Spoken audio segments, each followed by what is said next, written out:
Good evening. Elk Point residents are sounding the alarm when it comes to the state of healthcare in their town. Residents blame the Alberta government as a shortage of registered nurses has caused a cutback in acute and emergency care at their hospital. As Clayton Brown explains, the community has been dealing with the shortages since last fall. More than 200 frustrated residents came out to a town hall meeting last night. One of those concerned is Sherry Schultz, who says the lack of open beds in emerge and acute care could mean life or death for her son. Our son has a severe epilepsy and severe seizure disorder, many seizures, and can be in critical condition at any point in time. In November, the hospital was forced to move RNs from acute care to long-term care to fill the shortage there, which meant the temporary closure of all 12 beds in acute care. It got so bad that even emerge had to be closed for short periods over Christmas. The emergency department was closed for 12 hours from 8 at night until 8 the next morning. There are times when we're faced with very severe staffing shortages that lead us to making decisions to adjust our services, and we did face that at Christmas time. Emergency services since that shutdown has been open 24/7, but acute care beds were just now up to only 6 out of the 12. And they're still not successful in recruiting that we're aware of. It's been 5 months since the original shortage, and residents say not enough is being done. But Alberta Health says it's working to resolve the problems. We monitor that every week, and yes, we work towards solutions. It's always our responsibility to plan for the best service in each of the communities and do our best to provide that service. As for Schultz, if nothing is resolved in the near future, she says it could mean leaving a community she loves. It may mean that we would need to move to another community where there is a fully functional hospital. In Elk Point, Clayton Brown, Newcap News. The Edmonton Police Service is asking for your help finding a suspect. 53-year-old John Edward Beaver is wanted for 13 outstanding warrants stemming from the alleged sexual assault of 4 minors.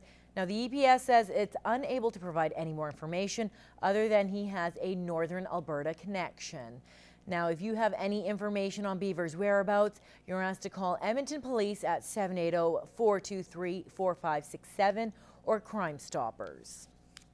Well, locking your doors and hiding your valuables might deter thieves from robbing your vehicle, but how do you protect the exterior? Now, this might sound strange to some, but Lloydminster RCMP say taillights are being stolen from vehicles.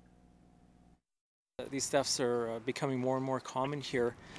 Difficult to track as these parts typically aren't serial numbered, and they run in the market of around $300 to $500 for a set. So a significant loss for a vehicle owner. And it's not just tail lights. Corporal Dunsmore says an expensive part on diesel vehicles are also being targeted. The stealing of the catalytic converters from vehicles in the neighborhood of $4,000 just for parts alone. As you can imagine, police say these types of crimes are difficult to prevent, but Corporal Dunsmore says you should be parking in well-lit areas.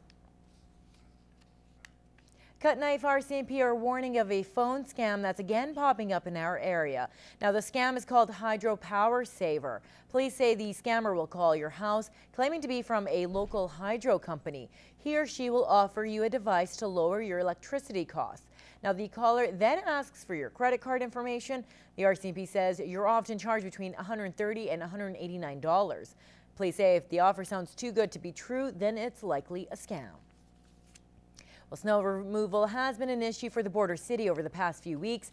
As of April 1st, the residential snow removal project came to an end. Now, with plenty of snow still around the city and the weather warming up, keeping drainage spots open is the next concern.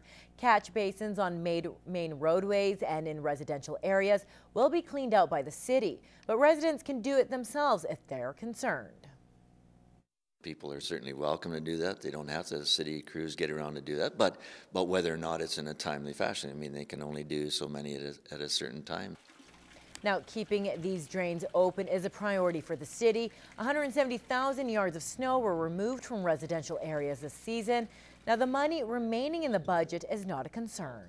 We have a budget set up as about $1.6 million, and we've used a lot of that on that, but that doesn't mean, I mean, if it's necessary, it gets done. That's the key. Now, if you want to report a blocked catch basin, the city would like to hear about it through their website.